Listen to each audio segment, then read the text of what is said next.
Understanding the mysterious East, interpreting the timeless classics.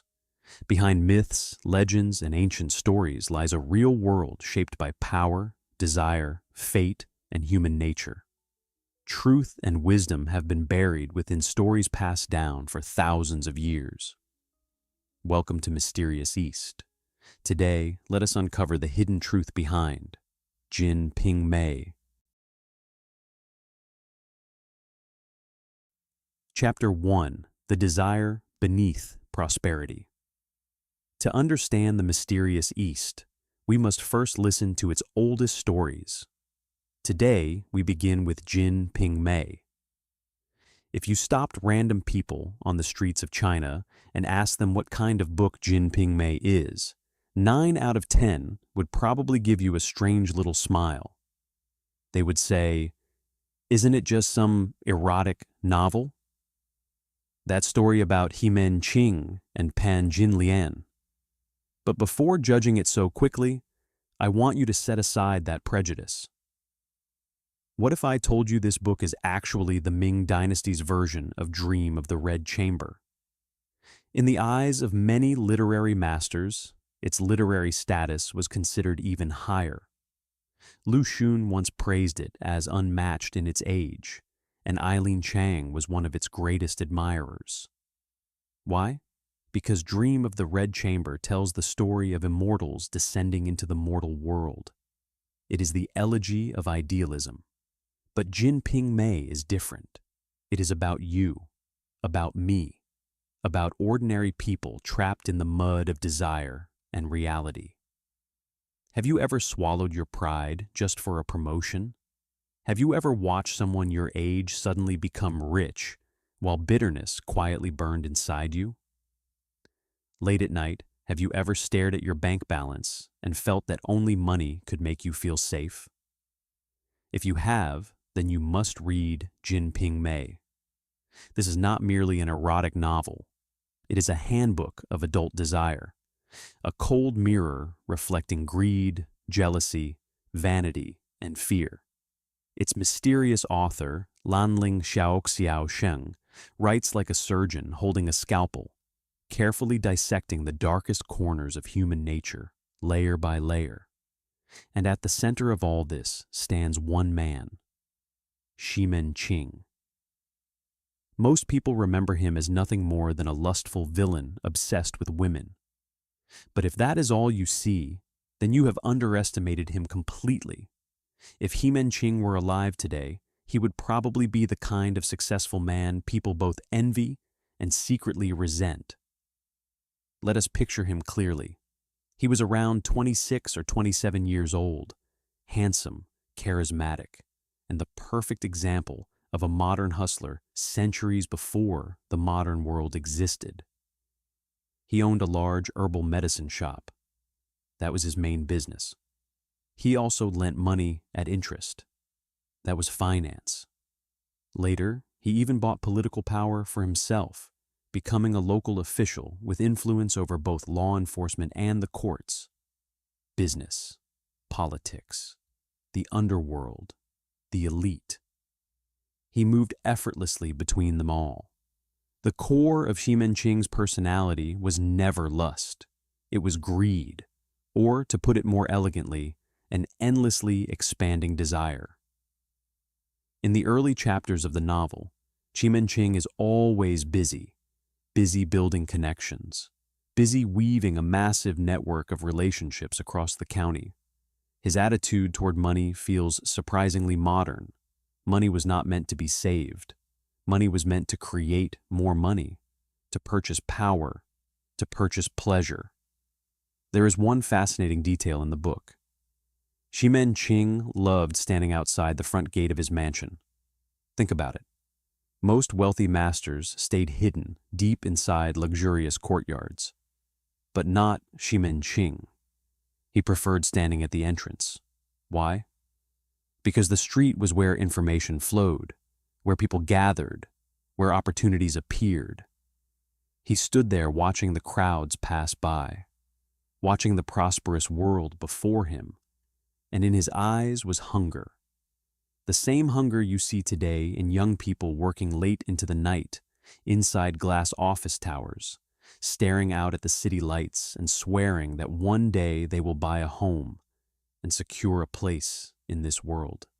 Xi Menqing was actually exhausted. He had no sense of security.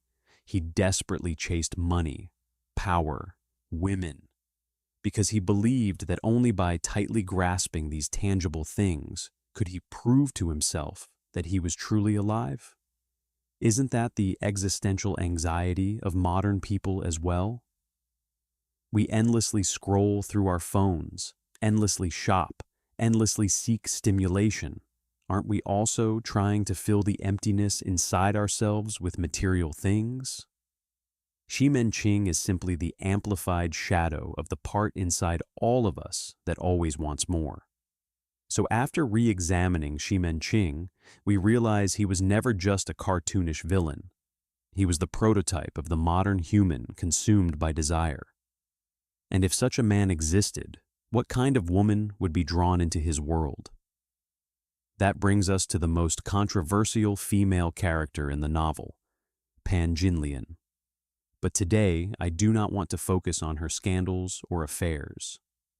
I want you to see how a woman from the bottom of society was slowly transformed into a monster inside a cruel world. The moment people hear the name Pan Jinlian, they immediately think of words like lustful and vicious. But at the beginning of Jin Ping Mei, the author gives her an incredibly tragic background. Unlike Lin Daiyu, or Shui Bao Chai from Dream of the Red Chamber, Pan Jinlian was not born into a noble family. She was treated as merchandise. Her beauty became both her greatest asset and her greatest curse. The old master Jiang wanted to possess her, but his wife was fierce and jealous. Once she discovered the situation, Pan Jinlian nearly lost her life. In the end, Zhang decided to dispose of her like unwanted property. He even paid money to marry her off to the ugliest and most useless man in town, Wu Dalang.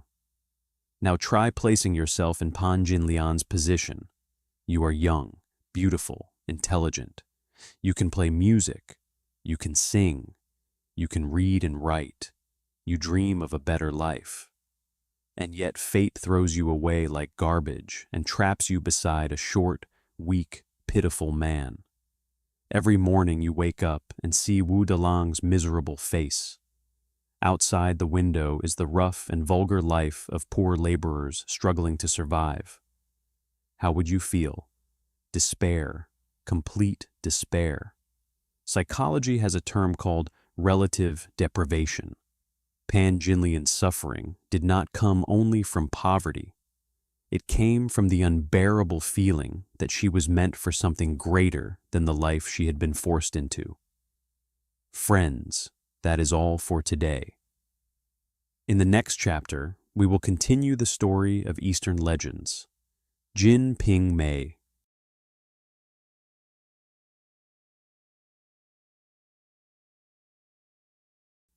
Chapter 2. The Economics of Desire. Friends, last time we talked about Pan Jinlian's tragic past and how she was slowly pushed toward darkness by the cruelty of society. But her real nightmare only began after she entered the Jimen household. Now let us continue. Try seeing the world from Pan Jinlian's perspective. You are young, beautiful, intelligent. You can play the pipa. You can sing. You can read and write. You dream of a better life. And yet fate throws you away like garbage and traps you beside a weak and pitiful man like Wu Dalang. Every morning you wake up and see his miserable face. Outside the window is the rough and vulgar world of poor laborers struggling to survive. How would that feel? Despair, complete despair. Psychology has a term called relative deprivation. Pan Jinlian's suffering did not come only from poverty. It came from the unbearable feeling that she deserved more than the life she had been forced into.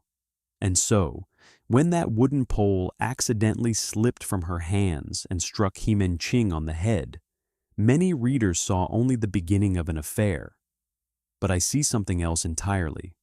I see a drowning person suddenly discovering a lifeline.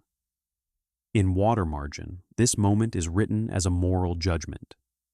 But in Jin Ping Mei, the author treats it with remarkable subtlety. When Ximen Qing saw Pan Jinlian, he was struck by her beauty. But when Pan Jinlian saw Ximen Qing, what moved her was not merely physical attraction. The book says she thought to herself, "What a powerful man." This was not only attraction toward a man, it was attraction toward power, status, and resources. The expensive clothes Ximen Qing wore, his confident smile, the overwhelming aura of control surrounding him.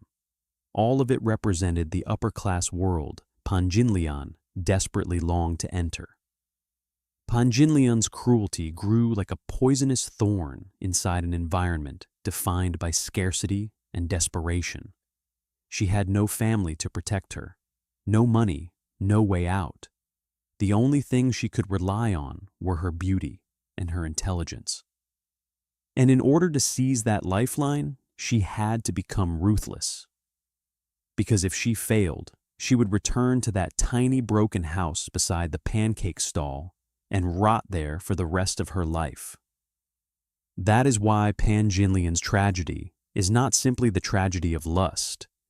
It is the tragedy of rigid social classes. The tragedy of someone trapped at the bottom of society, choosing the darkest shortcut available.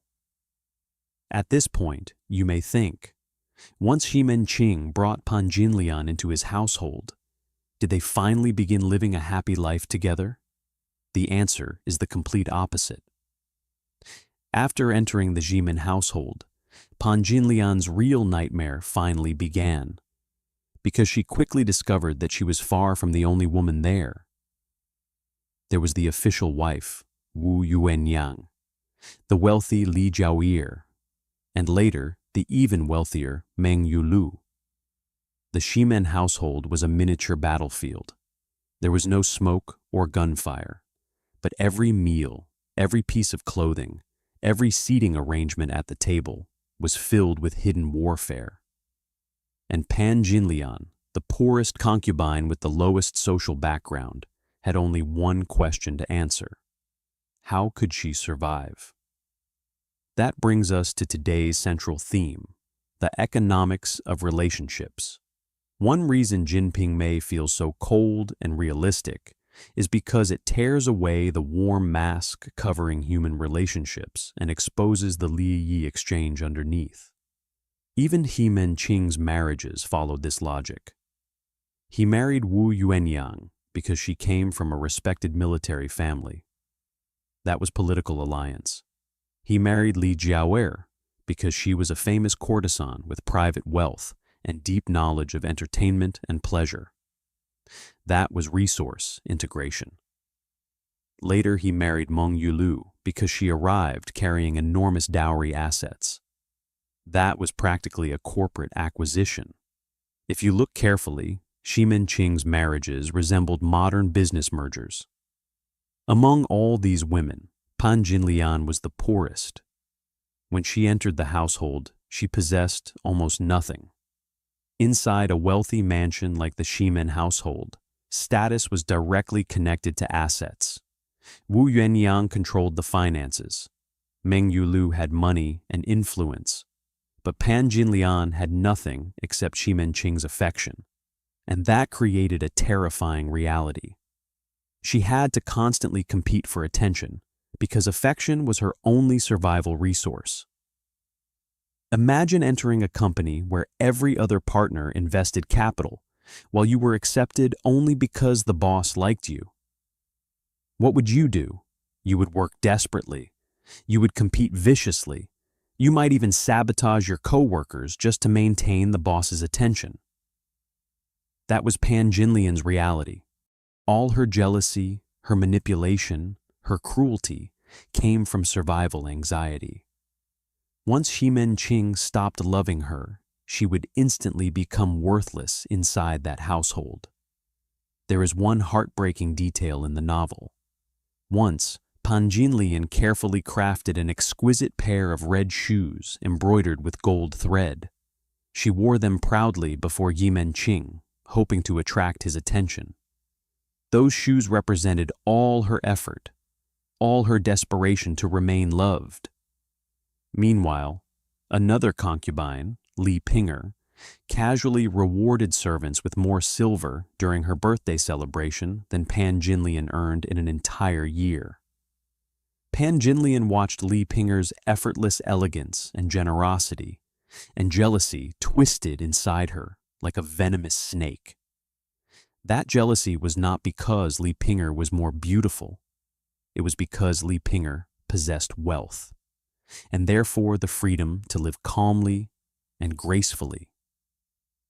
Pan Jinlian, on the other hand, had to live like a fighting rooster with its feathers permanently raised, always prepared for battle just to protect her place. This is where the author becomes truly merciless. He tells us that all so-called palace struggles and household rivalries ultimately revolve around one thing: the competition for scarce survival resources. Once love becomes currency, people slowly transform into monsters. And honestly, doesn't this ancient story still feel strangely familiar today? When people sabotage coworkers to secure promotions, when families sacrifice their health and happiness just to buy larger houses and better cars. Are we really so different from Yimenqing and Pan Jinlian? The first great value of Jin Ping Mei is that it forces us to confront the black hole hidden inside ourselves. Human tragedy is not always born from evil. Sometimes it is born from weakness, from fear, from scarcity. People hurt others because they themselves are terrified of losing. True compassion is not standing on a moral high ground and judging others. It is kneeling down and understanding the desperation of someone struggling in the mud. But this was only the beginning. As Yimenqing's business empire expanded and Pan Jinlian's methods grew darker, something unexpected appeared inside that household, full of schemes and calculation, a relationship that resembled genuine love. And the woman at the center of it was Li Pinger. If the Zimen household were compared to a modern corporation, Pan Jinlian would be the employee with no background, no money, and no support, desperately working overtime and pleasing the boss just to survive. Li Pinger, however, entered the household like a mysterious investor arriving with enormous capital. And her arrival completely shattered the fragile balance inside the Shimen household, setting the stage for the most heartbreaking conflict in the entire novel. Friends, that is all for today. In the next chapter, we will witness the darkest tragedy inside the Shimen household. Chapter 3: The Darkest Abyss of Human Nature. Friends, last time we talked about how Li Pinger entered the Yimen household and shattered its fragile balance. And now, the true tragedy finally begins. Li Pinger's arrival completely disrupted the delicate ecosystem inside the Shimen household. It also triggered the most intense and heartbreaking conflict in the entire novel. But before we continue, we first need to truly understand who Li Pinger was. Li Pinger and Pan Jinlian were almost like two opposite extremes of human nature. Pan Jinlian was like fire, beautiful, sharp, aggressive. Li Pinger, however, was like water, gentle, quiet, soft-spoken. Among all the women in Jin Ping Mei, many readers consider Li Pinger their favorite. Why? Because she is one of the few people in the entire novel who still carries genuine human warmth, and she was extremely wealthy. Originally, she was the wife of Hua Zixu. After the Hua family collapsed, she carried boxes of treasure into the Yimen household one after another, almost like someone moving bricks. A huge portion of Yimenqing's future business empire and political rise was built upon the wealth Li Pinger brought with her. And this creates a fascinating phenomenon in emotional economics. Xi Minqing's feelings toward Pan Jinlian were mostly based on physical obsession and a desire for conquest. But toward Li Pinger, he developed something that almost resembled real love. Why? Because genuine affection was rare. Everyone around Xi Minqing wanted something from him. Pan Jinlian wanted survival resources. Li Jiawei wanted financial support. Even Wu Yuanyang wanted stability. Only Li Pinger seemed to want Xi Minqing himself. She did not seek his money. In fact, she brought money to him. What she truly desired was emotional attachment. And for a man like Xi Minqing, who had spent his entire life surrounded by manipulation and calculation, that kind of sincerity felt unbelievably precious. Outside the household, he constantly fought political and business battles. But inside Li Pinger's room, he found warmth, a place where he no longer needed to remain guarded. That was why, after Li Pinger entered the household, she quickly became Xi Minqing's favorite. And at that moment, Pan Jinlian completely lost control. Try putting yourself in her position. Before Li Pinger arrived, Pan Jinlian competed only for extra affection. But now, a woman had appeared who possessed both wealth and genuine love. To Pan Jinlian, this was no longer jealousy. It was a survival crisis. Imagine working in a company when suddenly a new employee arrives. They are more capable than you, more likable than you. They bring better resources. The boss trusts them completely. What would you do? Pan Jinlian believed there was only one option: war. But how could she defeat someone like Li Pinger in direct competition? Pan Jinlian was extremely intelligent. She quickly realized the key factor that would determine victory in this battle: a child. And now the gears of fate finally began turning. What comes next is perhaps the cruelest and most suffocating section in all of Jin Ping Mei. A story about how the birth of a new life slowly transformed into a death sentence. Prepare yourself, because what follows will reveal the darkest abyss of human nature. During the middle section of the story, something enormous happened. Li Pinger gave birth to a son named Guangaer. The birth of this child instantly stabilized the power structure inside the Ximen household. Xi Minqing was overwhelmed with joy. This was the son he had waited for. And more importantly, the child was born from the woman he truly loved. The novel describes how obsessed Xi Minqing became with the boy. Whenever the baby cried, Xi Minqing would immediately abandon his business discussions and rush into the inner courtyard to comfort him. At this point, Pan Jinlian became completely marginalized. She was no longer simply losing affection. She was slowly becoming invisible inside the household itself. Extreme jealousy creates chemical reactions inside the human mind.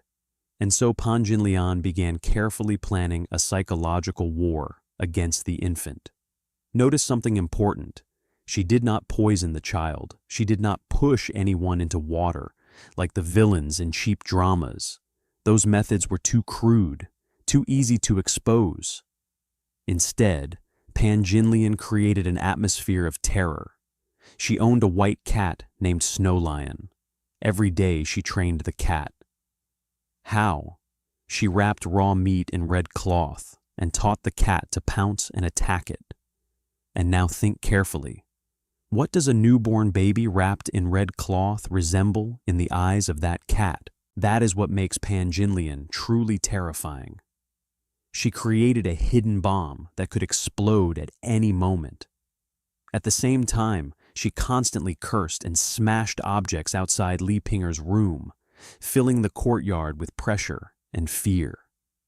Li Pinger herself was already timid by nature. She had just given birth and was physically weak. The baby was fragile and easily frightened. Pan Jinlian intentionally transformed that courtyard into an environment of psychological terror. And eventually, tragedy arrived. One day, Guangaer was lying on the heated bed, wearing red clothing, when the white cat suddenly leaped onto him and scratched him. The child was terrified. Soon he began suffering violent convulsions and crying endlessly day and night. Throughout all this, Li Pinger revealed a devastating weakness.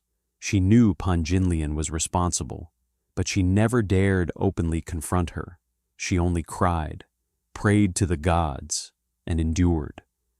Kindness without strength eventually becomes helplessness, and helplessness in front of evil becomes a form of silent cooperation. In the end, Guangaer, the child carrying all of He Minqing's hopes for the future, died from illness and terror. The child's death destroyed half of Li Pinger's soul. Not long afterward, Li Pinger herself also died from grief and despair. This section of the novel is painfully long and emotionally suffocating. You watch a beautiful life slowly wear away piece by piece, like a candle burning toward extinction. And what about Pan Jinlian? She watched coldly from the shadows, and deep inside her heart, she even felt a twisted sense of satisfaction. Friends, that is all for today. In the next chapter, we will witness the final destruction of He Minqing's empire. Chapter 4. The Final Reckoning. Friends, last time we witnessed the darkest tragedy inside the He-Men household. Li Pinger died carrying her longing for love. Pan Jinlian won her battle, but slowly transformed herself into a monster. And He Minqing, after briefly touching something resembling true affection, began sliding toward destruction. Now the final reckoning begins. And what about Pan Jinlian, the true culprit behind everything? She watched coldly from the shadows. Even when the child died, a twisted sense of revenge quietly surfaced inside her heart. At this point, many readers might think, Pan Jinlian won. She eliminated her greatest rival, destroyed the heir. Surely now she could finally return to the center of the household. But this is exactly where Jin Ping Mei reveals its brilliance. Inside this game, there are no winners. After Li Pinger died, how did He Minqing react? Most people imagine He Minqing as a heartless playboy, the kind of man who simply replaces one woman with another. But here, the author suddenly changes tone and reveals the only moment of genuine emotion in He Minqing's entire life. And ironically, that very emotion becomes the direct cause of his destruction. When Li Pinger died, He Minqing completely collapsed. The novel describes him embracing her cold body while crying out words that moved generations of readers. "My hopeless sister, now that you are gone, I will not live much longer either." This was not performance. He Minqing was truly shattered. He even ignored social taboos and hung Li Pinger's portrait inside his study so he could stare at it day and night. He stopped visiting the other women entirely. He wandered through life distracted and empty.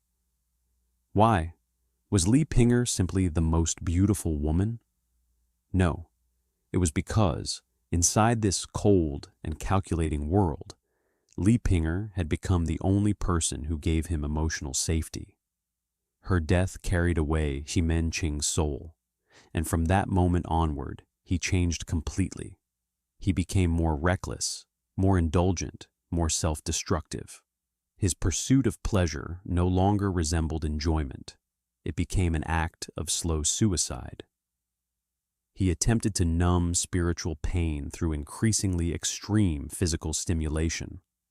Psychology tells us that when people cannot process overwhelming grief, they often fall into addictive behavior. That was exactly what happened to He Minqing. He began obsessively consuming aphrodisiac medicine, obsessively chasing women. But this was no longer pleasure. He had become like a sports car with its accelerator pressed fully to the floor, racing uncontrollably toward a cliff. And what about Pan Jinlian? Although she defeated Li Ping'er, she discovered that she had permanently lost Xi Menqing's heart. Now, when he visited her room, it was merely to satisfy physical desire. Sometimes there was even hidden resentment in his eyes. Pan Jinlian won the battle, but lost the war, and that realization slowly drove her further into anxiety and madness. At this point, another important figure enters the story: Pan Mei. She was originally Pan Jinlian's servant girl, but her ambitions were even greater. Throughout the conflict between Pan Jinlian and Li Ping'er, Mei became Pan Jinlian's most loyal assistant. Watching everything unfold, she learned survival rules even colder and crueler than Pan Jinlian's. If Pan Jinlian represented evil, then Mei represented arrogance. She saw through the hypocrisy of the entire household and respected no one. And one day, this servant girl would rise to become someone even more ruthless than Pan Jinlian herself. This section of the story is painfully heavy. We have witnessed the bloodiest internal war inside the Ximen household. Li Ping'er entered seeking love, only to die beneath human cruelty.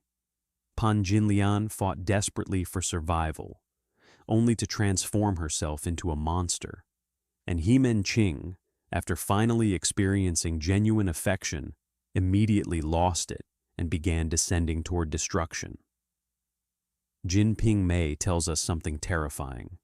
Inside a world without fairness, without rules, without trust, every victory is temporary, and every relationship eventually becomes poisonous. People often say that personality shapes destiny. Li Ping'er's tragedy teaches us that inside a pack of wolves, being a sheep is dangerous. Kindness without strength eventually invites destruction. Your compassion must carry sharp edges. Otherwise, your tolerance simply becomes a staircase for evil people to climb higher. And Xi Menqing's tragedy teaches us something equally painful. Excessive indulgence is often an attempt to escape inner emptiness. When someone becomes obsessed with endless stimulation, it is usually because they are deeply lonely and suffering inside. At this point in the story, Xi Menqing's life had already entered its countdown phase. The once untouchable, richest man in Qinghe County. The man who controlled both the underworld and the elite was approaching his final judgment. And his death would be ugly, absurd, humiliating. With his death, the entire Ximen Empire would collapse overnight. The people who depended on him, the people who flattered him, the people who secretly hated him.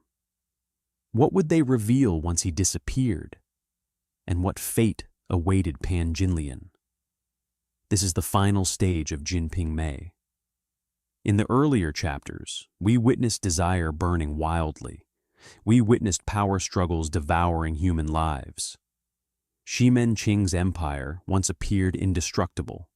Pan Jinlian's manipulation once seemed unbeatable. But as the old saying goes, we watch towers rise, we watch feasts begin, and eventually we watch the tower collapse. This final section is both the cruelest and most compassionate part of the entire novel. Because now we arrive at reckoning. Not only the reckoning of Xi Menqing, but the inevitable ending faced by everyone consumed by desire. Now let us return once more to the Ximen household. It is the Lantern Festival, the 15th day of the first lunar month. The entire county is overflowing with lights, celebration, and fireworks. Xi Menqing has just received a political promotion.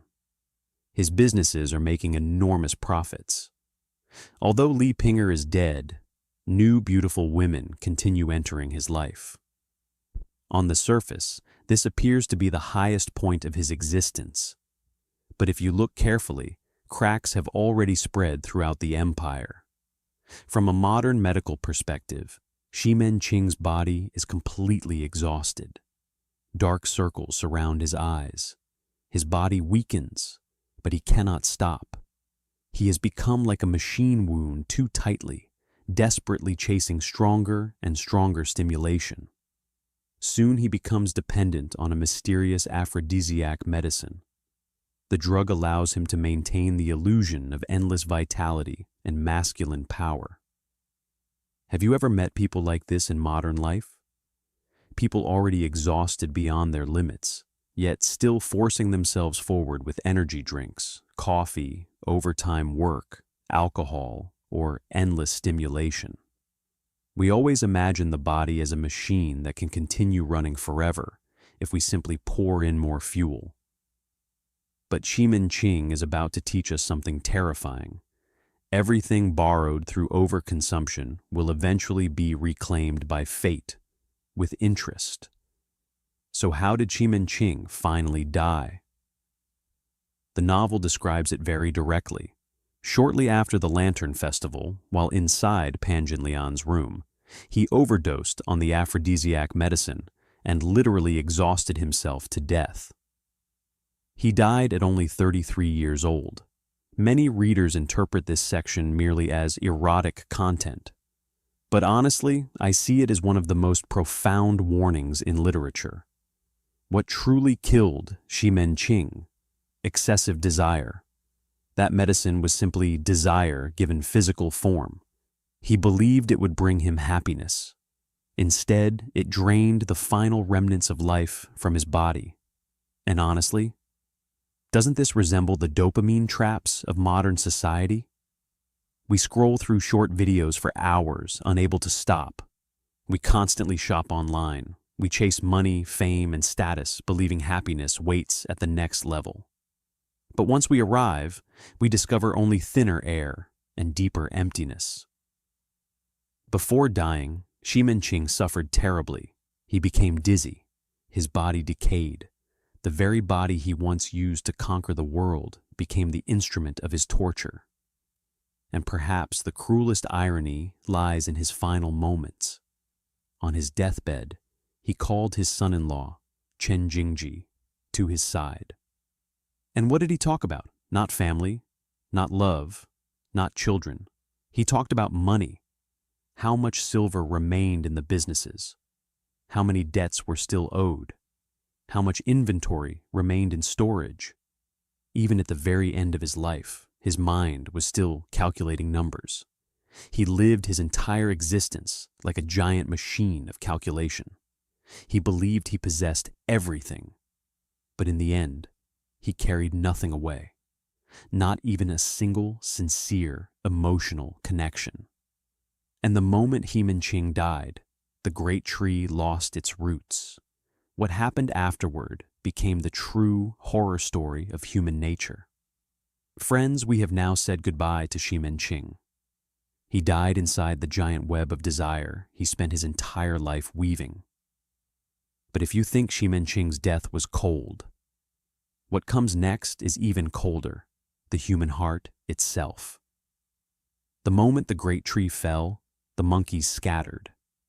Before Ximenqing's body was even cold, the enormous Li Yi Empire, known as the Jimin household, immediately began collapsing from within. Friends, that is all for today. In the next chapter, we will witness the true ending of Jin Ping Mei. Chapter 5, The End of the Dream Friends. Last time we said goodbye to Ximenqing. He died inside the giant web of desire he had spent his entire life weaving. But if you thought Ximenqing's death was already cold and absurd, then what comes next is even colder. Because what truly chills the heart is not the death of one man. It is the hearts of those who remain alive. When the great tree falls, the monkeys scatter. Before Ximenqing's body was even cold, the enormous interest network known as the Ximen household began collapsing almost instantly. After Ximenqing's death, the mansion became a perfect stage for watching every kind of human escape. The first group were the betrayers. When Xi Menqing was alive, those so-called sworn brothers constantly surrounded him. Men like Ying Bojue and Xie Shida spent every day flattering him, calling him Big Brother with endless affection. But the moment Xi Menqing died, these men did not even come to burn incense at his funeral. Not only did Ying Bojue fail to mourn him, he immediately turned around and attached himself to Xi Menqing's old enemy. He sold away Xi Menqing's business secrets, his money-making methods, and even helped outsiders plot against Xi Menqing's widow. This is the true face of drinking buddies and fair-weather friends. When the chain of benefit breaks, friendship instantly becomes worthless. The second group were the thieves. The servants and wet nurses inside the household saw that the master was dead, and Wu Yuanyang was busy arranging the funeral, so they began stealing madly. Today, a vase disappeared. Tomorrow, a piece of clothing was gone. Even Chen Jingji, Xi Menqing's own son-in-law, took advantage of the chaos to secretly carry on an affair with Pan Jinlian while transferring family property. The entire Yimen household became like an unattended supermarket. Everyone wanted to grab whatever they could before the doors finally closed. The third group were the clear-headed survivors. At this moment, some of the women who had seemed quiet and unremarkable revealed remarkable wisdom. Meng Yulu, for example, saw clearly that this household had no future. So she decisively remarried. She took her private savings and married an honest official, achieving a stable landing before the ship completely sank. And this teaches us something very practical. Before a ship goes down, a clear mind and independent economic ability are the only real lifeboats. But what about our main female character, Pan Jinlian? Could she escape? No, she could not, because she carried the blood debt of Wu Delang's death. And more importantly, she had lived too recklessly. She had no savings, no protection, no retreat.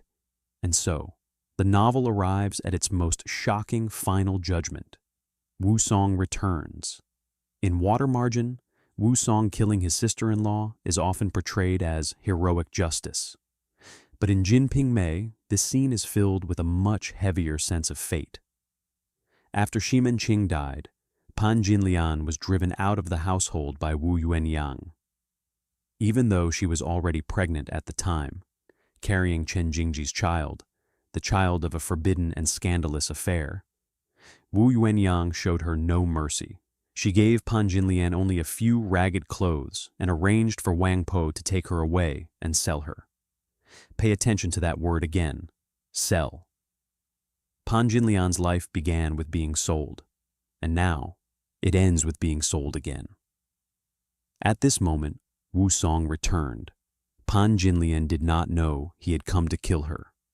Wang Po deceived her and told her that Wu Song had come to marry her instead. And here, Pan Jinlian reveals a heartbreaking kind of innocence. She actually believed it. The book describes how, when she heard that Wu Song wanted to marry her, she became happy and carefully dressed herself. In her mind, Wu Song was still her brother-in-law, a man connected to her by family, and he was also a heroic tiger slayer, a powerful man, no worse than Xi Menqing. Look carefully. Even at the very end of her life, Pan Jinlian was still thinking about finding a strong man to depend on. She had never learned how to rely on herself. When she entered Wu Song's room full of hope, what awaited her was not a wedding bed. It was a blade. Wu Song's killing of Pan Jinlian is extremely bloody, almost like slaughter. But beneath that brutality lies a cruel circle of cause and effect. Years earlier, she poisoned Wu Dalang to death. Now Wu Song cuts open her chest in revenge. Pan Jinlian dies. She dies inside the very illusion she spent her life chasing. desire, dependence, the dream of being rescued by a powerful man. She was like a flower blooming too brightly and too dangerously. In the end, she was ripped out by the roots and thrown back into the mud. Shimin Qing is dead. Pan Jinlian is dead. Li Pinger died long before them. The three central figures are all gone. So is the story over? No. The author, Lanling Xiaoxiao Sheng, still feels that this is not enough. He arranges for one more person to guide us through the emptiness left behind after everything collapses. That person is Pang Chunmei. She was once only a little servant girl. Later, she rose and became a noble woman. Among all the characters, her personality most closely resembles Pan Jinlian's. Chunmei becomes one of the central figures in the later part of Jin Ping Mei. Her fate appears unusually fortunate. After being sold into the household of a military commander, she gives birth to a son, gains status, and becomes a noble lady with official recognition.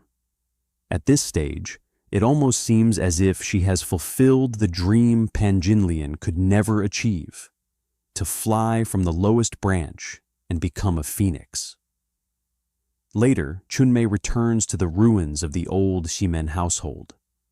She looks at the broken walls and the desolate courtyard, overwhelmed with emotion. But Chunmei cannot escape the same curse, the curse of excess.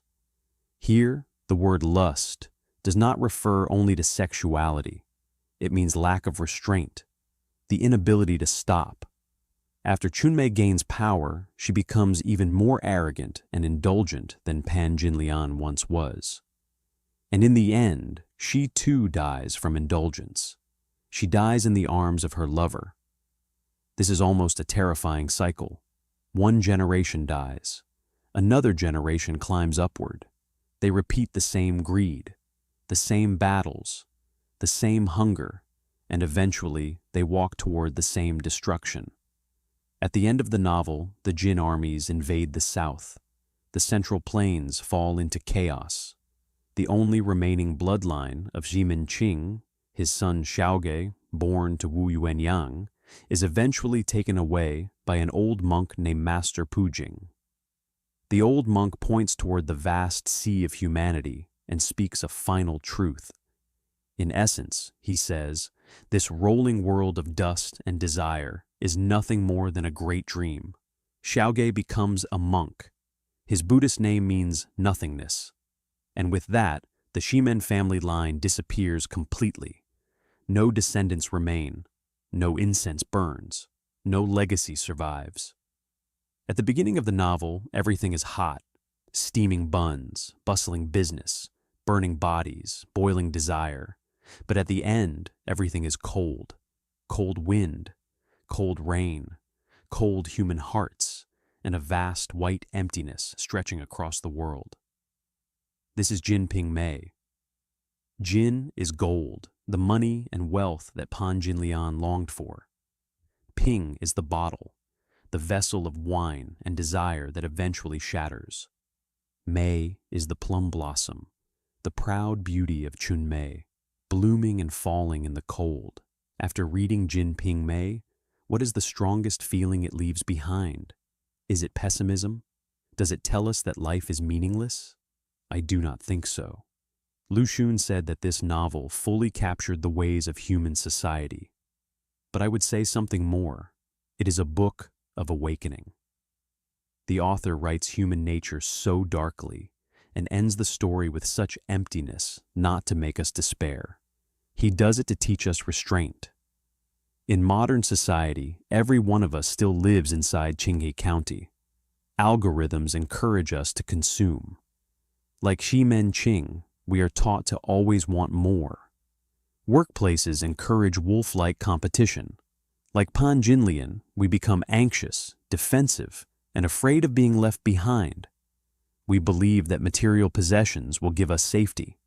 But across 400 years, Jin Ping Mei quietly reminds us, desire itself is not evil. Being swallowed by desire is. We eat in order to live, but living is not meant only for eating. True happiness may not depend on how much we possess, like Ching. It may depend on whether we can become clear enough to stop before desire consumes us. The greatest tragedy in life is not failing to obtain what we want. It is losing ourselves during the chase. And then, at the finish line, discovering that there is nothing there. Prosperity is only the background. Inner peace is the true destination. Thank you for walking with me through this extraordinary book.